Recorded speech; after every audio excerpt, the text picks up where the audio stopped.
How did you experience that interview? What happened there? What was going on there? Well, there were lots of things going on, which is why people are watching it, right? I mean, there are lots of things going on at many levels of analysis all the time, and it's hard to determine which level of analysis you should focus on, especially when something complicated is happening. The way I experienced it was that I went into the Channel 4 studio and I sat and well, first in the green room where everything was quite friendly. Cathy was being made up in there, and so we had a pleasant interchange, I would say. And then I was brought into a room where the interview took place with the cameras, and we spoke for 2 or 3 minutes before the cameras rolled, and she was pleasant and engaging, distracted a bit, but it's exactly what you'd expect, right? She's got her mind on many things.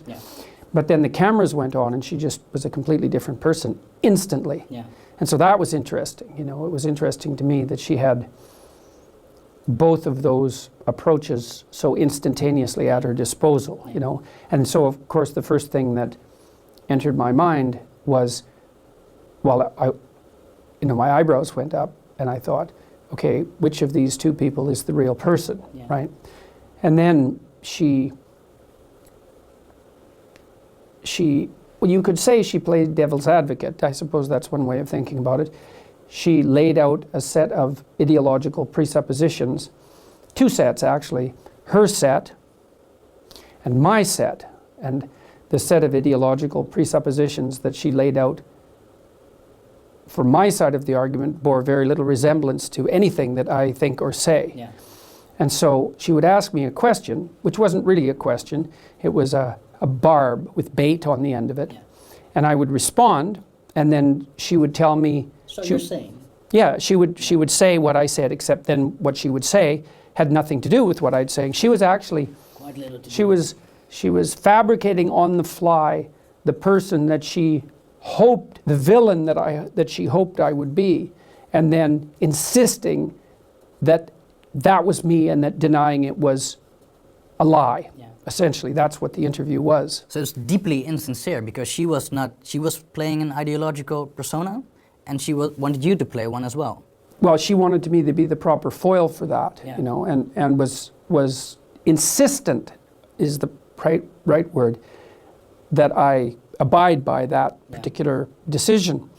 But there was more to the interview than that, because it was, I mean, I've had a lot of experience listening to people, tens of thousands of hours of experience listening to people, because I'm a clinical psychologist and I've had an extensive practice, and I've dealt with every sort of person you could possibly imagine, and a very large number of people that you couldn't imagine no matter how long you tried. So I was watching her after the first minute like a clinician instead of like an interviewer, and I was really paying attention to what she was doing. And I truly don't believe that anything she said in that entire interview was true on its own.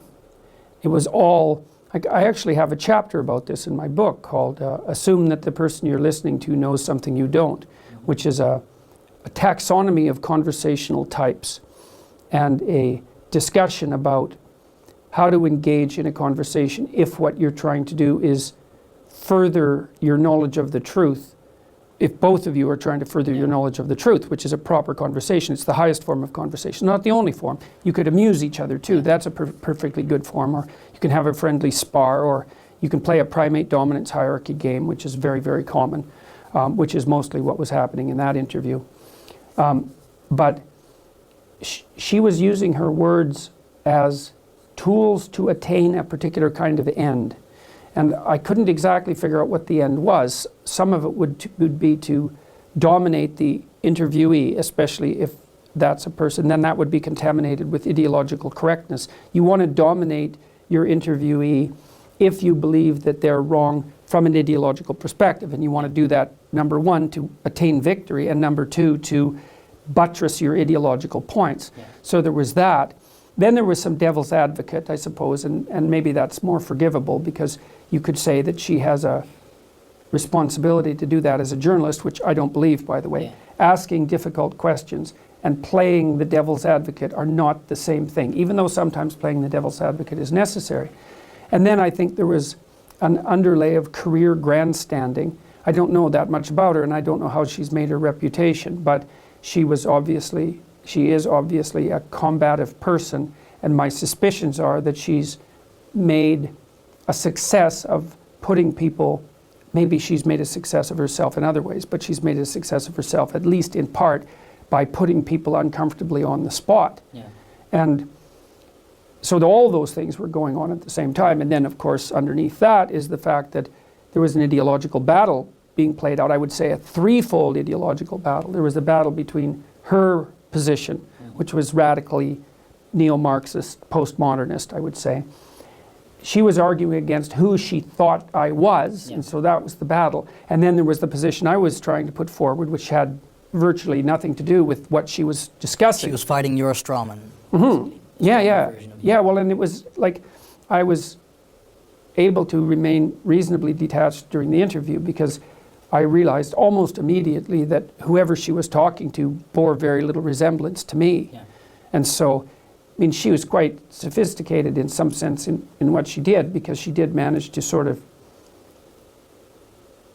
Her claims became so preposterous and so self-contradictory that it was difficult to remain completely detached. And I think, and this was the crux of the interview, and I think the part that's attracted the most attention, she had asked me at one point in a provocatively self-righteous manner just what gave me the right to assume that my privilege of free speech, let's put it that way, gave me the right to potentially offend someone and hurt their feelings. Yeah.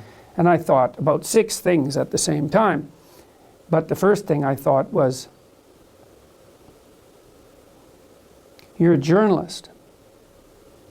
That's the last question in the world you should ever ask someone if you have any genuine integrity as a journalist, because that's all you have as a journalist. You have the right to offend people and hurt their feelings.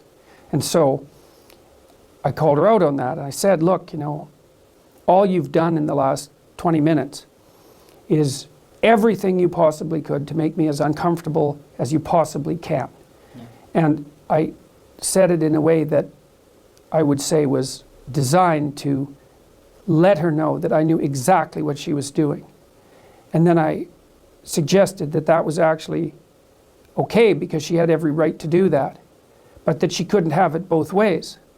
She couldn't make her living and her reputation using those tactics, let's say. And those are, for her, those weren't tactics of seeking the truth. They were almost purely tactics of domination, right, and one-upmanship. Yeah. And maybe, you know, if you live in the postmodernist world, you don't believe in truth anyways. There's just victory and power games. And so perhaps that's what she was pursuing. I don't know exactly what she was pursuing. But it was so palpably obvious to the two of us at that point that she had, in fact, done nothing except try to make me uncomfortable, that calling her on it left her speechless. And then that was the only time, I would say, when I actually spoke to the genuine human being instead of the ideological so the front. Ideological front, it fell off briefly, and then you said, I got you. Yeah, well, I would say technically, and this might be interesting for people who are interested in Jungian psychology, if you want to understand what Carl Jung meant by animus possession, which is a very difficult concept, then that interview was a textbook case of having a discussion with someone who is animus possessed.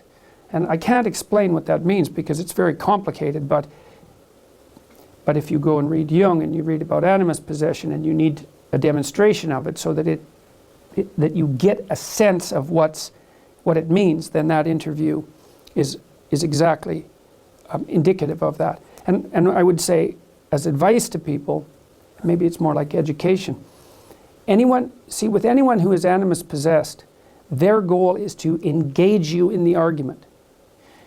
If you engage in the argument on the terms they've defined, you lose. It doesn't matter whether you win or lose. Yeah. You lose as soon as you engage in the argument. And so what I did in the interview was just not engage in the argument. Yeah. So I wouldn't say I did that with 100% perfection. Yeah. One of my friends, a very smart guy, there was the scene, let's say, where she was taken aback. I said, "Ha, gotcha." And my friend said, "You know, maybe you could have played that differently there. Maybe you could have said, all right, so, you know, obviously you just thought about what I said, you know, and maybe we could actually have a real conversation about that." But, you know, I had become somewhat angry, a little bit, at that point, because she had violated the rules that make journalism possible by suggesting that I didn't have the right to make people uncomfortable with my speech. Like, she had broken a rule that she shouldn't have broken, in my estimation, and that made me angry. And so I said something that was designed to be witty, hopefully it was witty, and I thought that was a reasonable approach, and maybe it was. But it might have been better to have played it straight and said, look, okay, now we can get somewhere, you know, because we're actually talking now. Yeah, so you mean that after the "ha, got you," you would have taken control of the conversation? We could have actually had a conversation. Yeah. We didn't have a conversation. No. Well, depends on what you mean by conversation. We had a kind of conversation, but what we actually had was a dominance hierarchy dispute. Yeah. Right. Yeah. With an ideological overlay. Yeah, definitely.